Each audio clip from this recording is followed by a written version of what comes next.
And it says, many saying of me, God will not deliver me. I don't know, this is a rejection. David is coming from a place of rejection. I don't know if you are coming from a place of rejection. Maybe because of the situation he's going through. People have been mocking him and telling him, where is your God? Your God that placed you on that throne has already left you. I don't know, maybe the people that knows that you serve God, they are making jest of you and they are laughing, telling you where is the God that you serve. Making jest that your God has left you. I want you to know that God cannot reject you. He's your Father. But the psalmist did not give up. He kept saying, but you, Lord, are my shield around me. See, David recognized the war he was facing. David recognized the battle he was fighting, but still, he did not stop.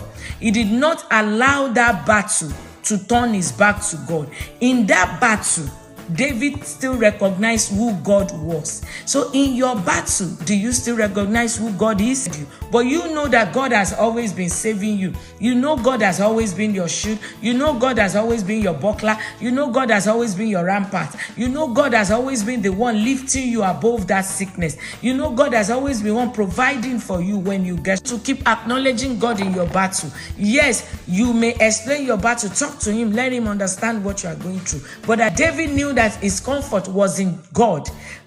Do you know that your comfort is in Christ?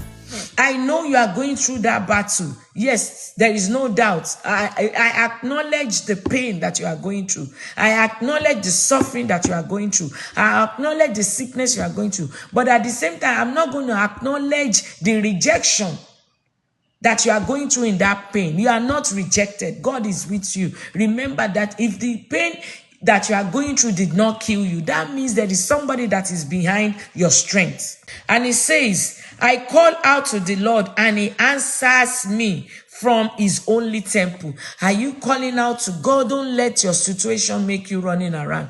Don't let your situation make you keep running around. Don't get yourself into where you dip yourself and you won't be able to come out. I want you to call on to that God, because this is the psalmist telling us that if we call on to him sincerely, God will answer you from his holy temple. His holy temple is a place of kindness, place of mercy, place of holiness. He's calling his mountain, his place where he embraced you, where he acknowledged your cry and he will listen to it. It's a place of holy mountain is a place of a parent. As a parent, he will listen to your cry and he will acknowledge and he will answer you. And I pray that God will answer to your prayer from that place of holy